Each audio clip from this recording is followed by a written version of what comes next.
Hey guys. Okay. Um so I've been meaning to do this video for about a year now. I wanted to do this video last year, but I wasn't able to. Not that I wasn't able to, but I didn't want to put a video of this topic out there when I didn't exactly know how long I kind of had to go with this whole epilepsy thing. So I just kind of put it off for a while. I didn't want to. I didn't want to put something and then it backfire on me. So as y'all know or don't know, some do, some don't. Um, November is the month of Epilepsy Awareness Month, and if you guys did not know, I do have epilepsy. I've had epilepsy for 8 years now. I had epilepsy. I got diagnosed with epilepsy when I was 14 years old, and I'm 22 now. I just turned 22 last month in September. But yeah, I kind of just wanted to make this because obviously it's the month of November, and I've never done something like this where like I tell my story to other people. Um, I've never really thought of doing something like this until I want to say last year. Last year whenever it had occurred to me like I'm old enough, I can do something like this. Um, I've had it for so long, I can finally tell my story, but I didn't want to last year. I did, but then I guess the cons overruled the pros. So this year I'm like so much more excited. I'm so much more positive. I have all the more reason to do this video. Sorry, Siri's going off. But yeah, I kind of just wanted to do this video for you guys and for myself as well. I didn't want to kind of just hold off even longer. So I have had epilepsy for 8 years already. In December, it'll be 8 years. That's whenever I had found out that I had epilepsy was when I was in the 8th grade, and it was during Christmas break when I found out. So pretty much I'm going to be telling you guys my story on how everything just kind of went about.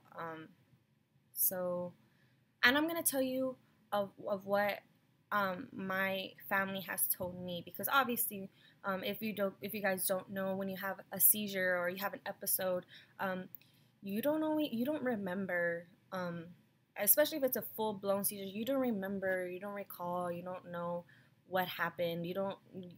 Somebody has to tell you like, okay, this is what happened.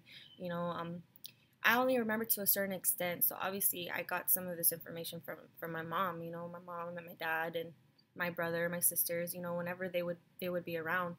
Mostly my brother. My brother was when I was 14 and I was an 8th grader. My brother either was a senior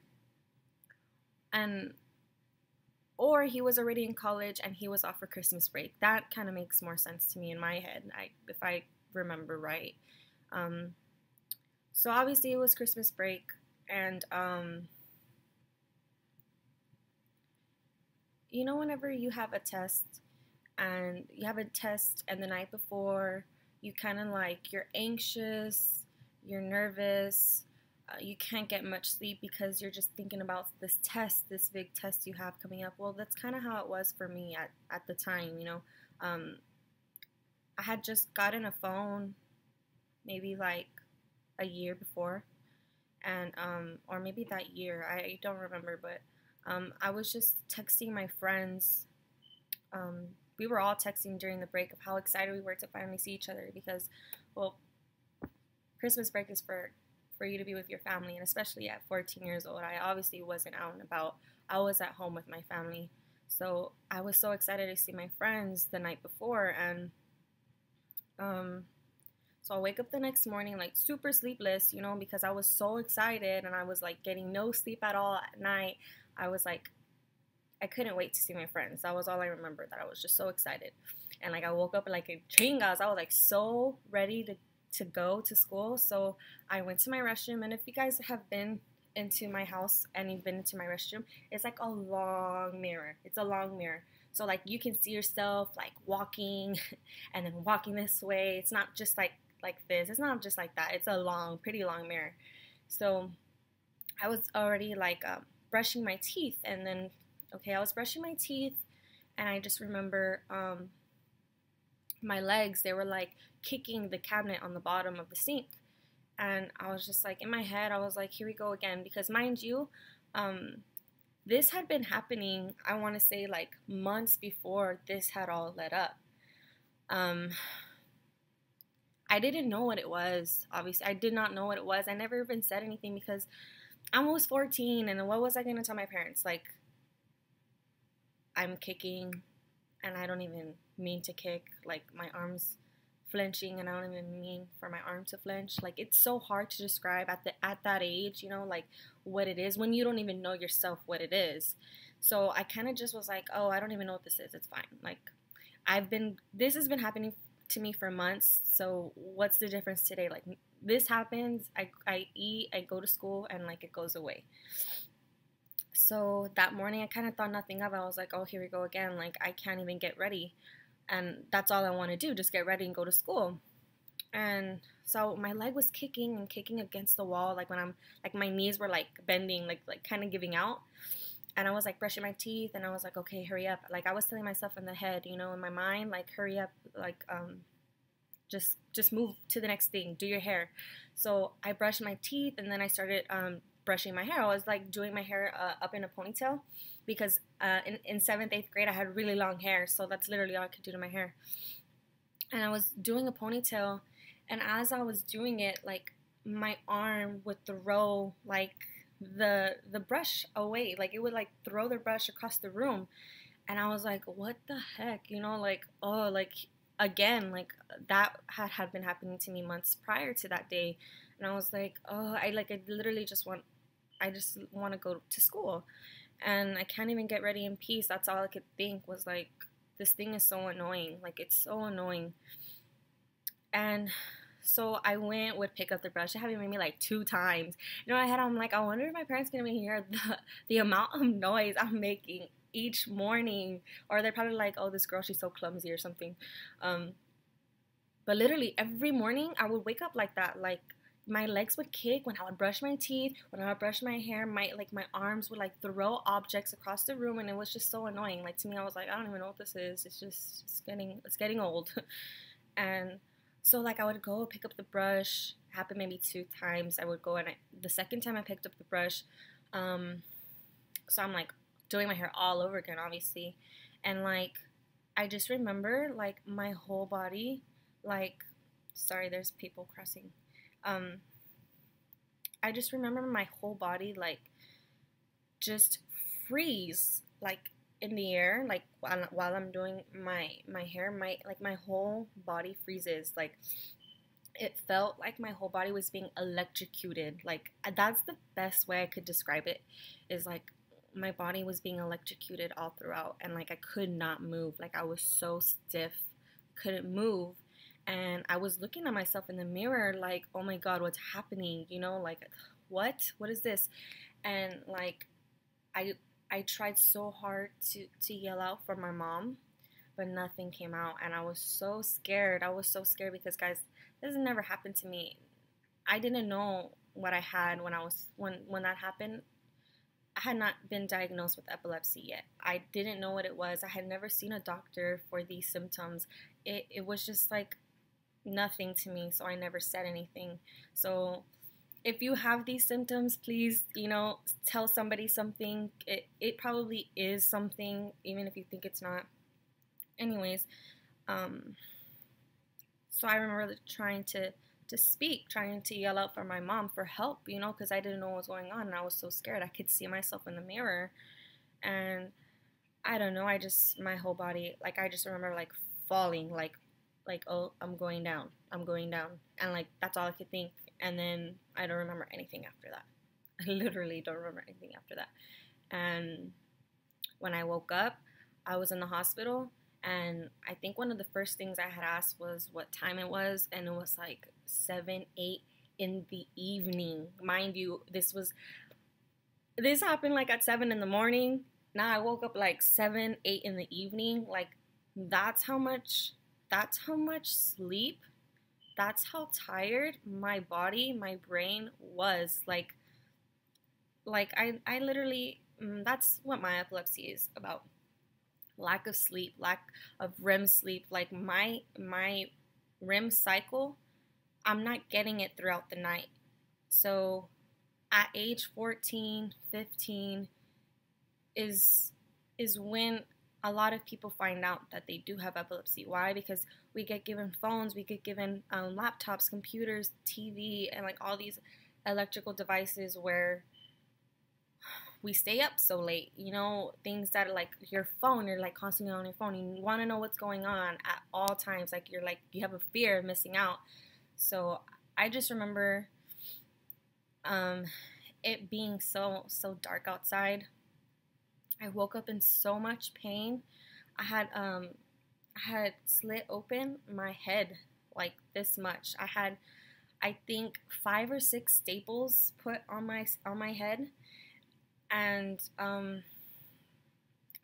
I didn't know what happened. So I don't remember, but my mom told me that I was just asking a lot of questions. You know, I woke up crying because I was in so much pain with my head, and I just remember they like put this big like numbing shot on me, and like I didn't feel anything after that. Like they did what they did, and that was it. I was on the verge of having to be flown to San Antonio that day because I was taken to Carrizo, and some things Carrizo has that hospitals in San Antonio don't. So they were kind of on edge of flying me over there, but they didn't. They used what they had on me, and it ended up working for the most part. But after that day, when I came home, my brother, my mom, my sister, everybody was home with me. They ended up all coming back because everybody was going back to work that day, back to school that day, and literally everybody had to come back home. Because obviously in our family, if something happens to one of us, everybody has to be there. Like, not that it's just instinct, you know, that's family, you know. That's exactly what had happened. Everybody came back home, and as I remember, my sister Christina was walking with me to the back door. She was walking me. I could not walk. Some guys, once you have a seizure, you cannot walk. Like, you need as much help as possible. They had to wheel me into my car from the hospital. So I had help from my sister bringing me inside through the back door. And as I am walking with her, I see like a big mess. Like they cleaned up the mess from outside and they just threw everything outside, from inside to outside. And I looked at her and I was like, I remember this. I really do. I remember this. I remember telling her, like, was that me? And she said, yes, Ash, just keep going. And guys, it was like a big vase. You know, like those decorative vases that your mom or your grandma puts up whenever it's like the holidays, and they put like big flowers. Like, it was super tall. Like, it was about as tall as I was at the time. And it was just shattered. And that's what I fell on. I cracked my head open with a big vase. That's exactly what happened. And all I saw was like towels and rugs full of blood, And later that evening, obviously, because I didn't have the strength, or I didn't want to, like, I was literally like, I want to go to sleep. I want to go back to sleep. That's exactly what I did when I woke up. You know, my mom and my brother were there. My brother ended up not going back to school. He ended up staying in town for a couple more days to be with me. And because my brother was the only one living at home at that time. It was just me and him. And my mom and my brother had told me exactly what had happened, that I had had a seizure, and that I had cracked my head with the vase, and all that blood was from whenever I had landed on the floor, and they were just grabbing rugs and towels and trying to keep as much pressure on my head as they could from keeping so much blood from like going out of my head. And obviously I don't know what happened in the hospital. I don't know what they gave me. I don't remember. All I remember is that they put staples in my head. That was like the most important part. I don't I don't remember what else they gave me or anything like that. I just remember my mom telling me that all those, like literally, it was a mess. It was a big mess. My sister had to come back home, clean up the mess before I got home, and that's why everything was put outside. And it's weird because at 14, I didn't know that my dad had epilepsy. I didn't know that my oldest sister Melissa has epilepsy. So from that day, my parents, they were so shocked. They were like in disbelief. Like, I can't believe that another one of our daughters has epilepsy. And it's a scary thing. It really is, because um, if if some of you don't know the condition that my oldest sister is in, um, you would know why it's kind of detrimental to a parent to think so like negative about something. It's kind of like, oh, now what's gonna happen? Like, I'm scared for my daughter to go, and like, just as a parent, like me as a parent now, like I can only imagine the fear that my parents had for me at that time.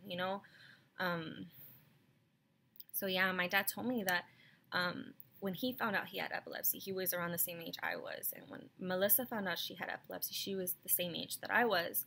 So it's kind of like a reoccurring thing, and it's literally just us three. I don't know of anybody else in my family that has epilepsy. Um, I'm not too sure. I don't think anybody else does. I think it's just us three. Um, thank God. I don't wish this upon anybody. Honestly, it's back then it was way way worse to now. I've been seizure free for 2 years now, going on 2 years. um the last seizure that I had, or it wasn't a full blown out seizure, it was kind of just like the early stages of me wanting to get a seizure. I could feel it in my body, but I was off my medications. It was after I had my daughter. It was 2 months after I had my daughter, and I was not on medications because I was breastfeeding, and my doctor didn't want me on my medications while I was pregnant. So I did really good throughout my pregnancy without my medication, because obviously I wasn't going to school. I was literally just getting as much sleep as I could, waking up at whatever time, and I was doing good without it. And up until 2 months of being a mom, breastfeeding and just waking up, restless nights. That's exactly all I could think of, was that I was so tired, and that was the only time that I wanted to get a seizure. But um, my mom, my dad, and Alex were there, so they were able to stop it from happening. And the next morning, I think we called my neurologist, and he just get back on that medicine. You can breastfeed while you're taking it. You can. That's the safest medication there is. So go ahead and get back on it. We'll see you next week. Like, literally. If you or anybody that has epilepsy, I don't know if this is for everybody, but this is at least for me, my dad, and my sister. We all see the same neurologist, and our neurologist only sees us twice a year. He sees us every 6 months. He kind of just wants to keep track of. He doesn't want to see us unless we had a seizure. Like, he wants to get to the bottom of things. If we're fine and we're good, we don't have to keep going, which is fine for me. I don't want to be going to the doctor every so often. I'd rather go when I only need to go. So yeah, we all have the same neurologist, and he's an old man now, but he's really good. But I wanted to make this video. I wanted to make this video last year, but the only reason I didn't was because obviously last year my doctor would tell me, give it another 3-6 months. We'll see where you're at. We'll try to lower your dosage. But I don't know. Every time that he would lower my dose or take me off of my medication, something would happen. And I think he already knows. I can't just take her off of her meds. I need to slowly lower her and slowly lower her, because any little movement that I make, her body reacts like that, like in a negative way, and he knows. So as far as I know right now, it is November, and I'm going to see him back in January to get reevaluated. Like I said, I've been seizure free for 2 years, and I'm very happy about that. Something to be very proud about. So he's gonna reevaluate me in January and see where I'm at, and then from then on, he wants to see me in another 3 months, I believe. And then from there, he wants to see me in another 3 months. He's gonna try to slowly lower my dose, and then he wants me to call him and let him know how I'm reacting to the lower dose, because the last thing he wants to do is keep lowering my dosage when I'm not doing too well on the amount that he's given me already. So we still have a little long way to go. It's not as long as it used to be. Like last year, I still had a long way to go. But I know the time will pass. You know, time always passes, and I just try to keep up with my medication. You know, I don't skip out at all, really. I take what I'm supposed to take, and it's been working for me so far. And a lot of people have been asking me to do this video. A lot of people don't really mind about the video. I didn't make this video for any kind of attention. I didn't make this video for any type of, what is the word I'm looking for? Like pity, I guess. Pity, like I want you to feel for me. This is not why I made this video. I simply wanted to make this video to more or less put it out there for the month of November. Like, I want to give gratitude to those who do have it, who do have epilepsy, and fight it every single day, because I do, my dad does, my sister does, and there's millions of other people out there who do the same thing every single day, and we don't even know. I've actually did a speech on epilepsy a few weeks ago for my speech class, and I kind of thought to myself, you know, maybe you should just do it. You know, you do know your stuff. You have had this for so long. You should just do it. And that's kind of just what I wanted to do, you know, sit down and give you guys a little bit of insight on I guess, my knowledge and my experience with this all. A lot of people have asked me, you know, were you fearful of your future whenever you found out that you had it? And I was very scared, because when I got diagnosed, my doctor did tell me, you can't go to school. You have to be bed rest right now, because I guess, you know, the incision I had on my head, so I couldn't go to school. I was homebound for 2 months straight.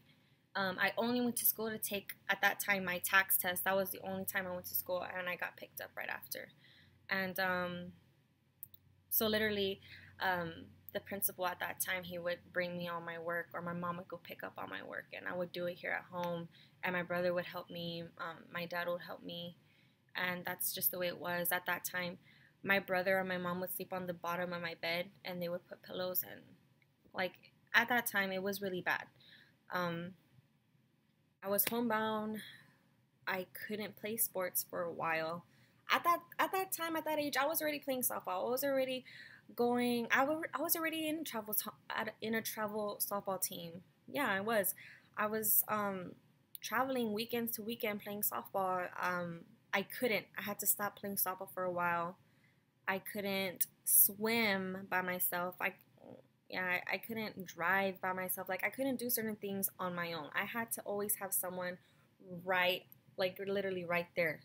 And there was a lot of things that I couldn't do, that in my mind I was thinking, you know, like, I'm going to have this thing forever, and it's going to hold me back from doing so much in my life. Like, I already know, because this is just a reoccurring thing in my family. Like, I already know that this thing it's just going to be there, you know, and I was so wrong, you know. When you get diagnosed with epilepsy, that doesn't necessarily mean that you're going to have it for the rest of your life. You can outgrow it. You can beat it. You can. Just like any other illness you have, any other disorder you have, you can overcome it, and you can climb that obstacle. Like, these things, they're only temporary.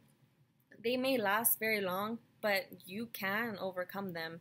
And I've learned, you know, that even if it's there with you, it does not define you. It does not give you power. Like, you have power over it. You know, if you tell yourself in your head, I'm gonna be okay, I am gonna do what my doctor tells me to do, you know, and I'm gonna do what I always wanted to do, and I'm gonna have this, then I'm gonna do it, you know. And that's exactly what I told myself. You know, I love softball so much.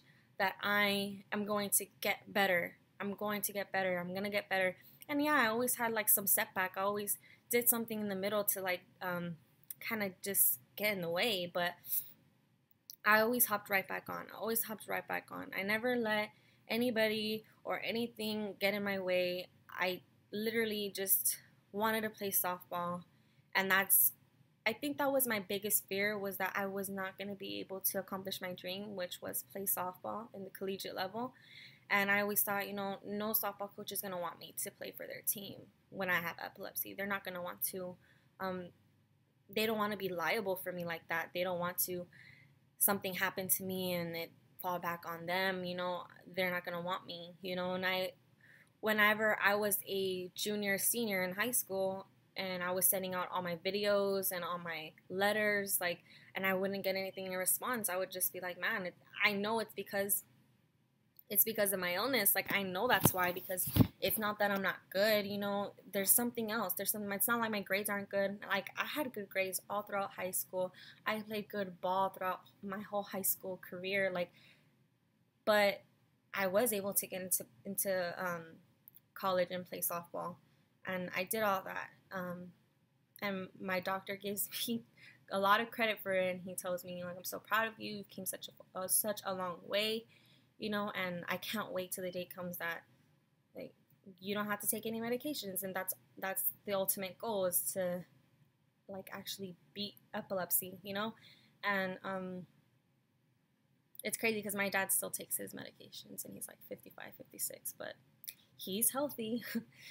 Whatever works, it doesn't necessarily mean that something's wrong with you. It's not anything to be shameful about. I know my dad doesn't like to talk about stuff like this. To him, he mind over matter. I don't want to talk about it. And that's him. I let him do his thing, But to me, it's like, I like to, like, talk about things and sit down and fix the problem and figure out what's going on, and try to get to the bottom of things, And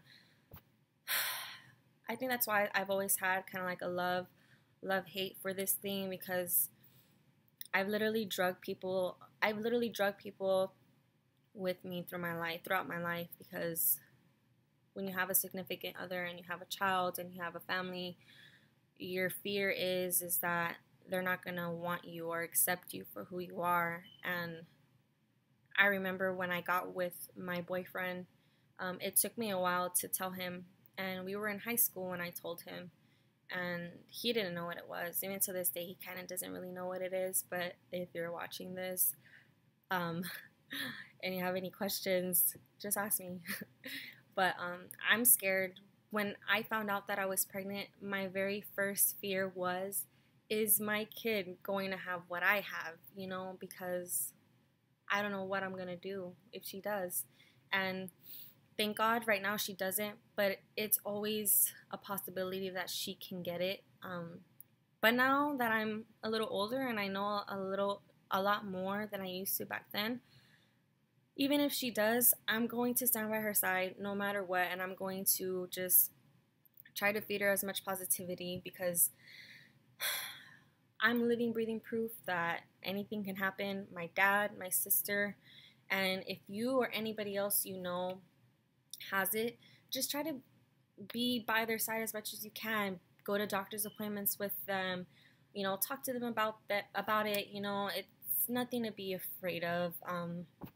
I know a lot of people out there that they don't like to talk about these things, but it's okay to talk about them every once in a while. It's not something that I talk about every single day. I honestly don't. I don't really give much attention to it. I think mostly for the reason because I have everything under control now, but that was a big issue, and sorry, yeah, that's kind of why I just wanted to sit here and talk to you guys about something so touchy. Like, this is a touchy subject. Not a lot of people would want to do this, but I do know people that actually do have it, and they were like, do it, do it, do it. And other people were like, my mom, I had told my mom, I'm gonna make a video, I'm nervous. I don't know what to talk. Like, I don't know how to say anything. She's like, well, just talk about yourself. Talk about how everything happened with you. And I was like, well, I don't really remember. Can you tell me? She was like, yeah. And I really wish that I had my brother here. My brother, I honestly think that's probably why me and my brother are so close. Um, because my brother was 18, like 17 or 18 years old. Just imagine you being 17 or 18 years old and like having to witness your little sister um literally gush out blood. Like, I don't know, like it's so vivid to me. Like, oh, I feel so bad. Like, I feel so bad that my brother had to watch that. I really do, because I would not know what to do if I saw my little sister or my little brother in pain like that. You know, I would have been scared too. And I think that's why me and my brother have such a strong bond right now. Well, we've always, like, after that, we, like, our bond was so strong, like, to this day. Like, I love my brother, I love my sisters, you know, but I have a special gratitude for my brother. Honestly, he was there, and he stayed for a long while. He didn't let me go to sleep by myself. Like, he was there. Props to you. Props to you. um and my mom and my dad, you know, thank you for taking me to all of my doctor's appointments, for helping me with my daughter when I felt sick. Thank you for keeping me home throughout that really ugly stage. um I don't know, man. I'm so appreciative of the people that are in my life, and they do know that I have this, because they don't treat me any different. They don't treat me any different than they treat my other sisters or my other friends, you know. I'm just as equal as they are, and I love that. I love that nobody really, like, they don't think about it, you know, because that's the way it should be. You don't think about it, I don't think about it, and we go about our business, and I'm just as equal as you, you know. And I want everybody that has epilepsy or knows someone that has epilepsy to think of it that way too, you know. Just because you have something doesn't mean that you should walk through life thinking that it defines you, because it honestly doesn't.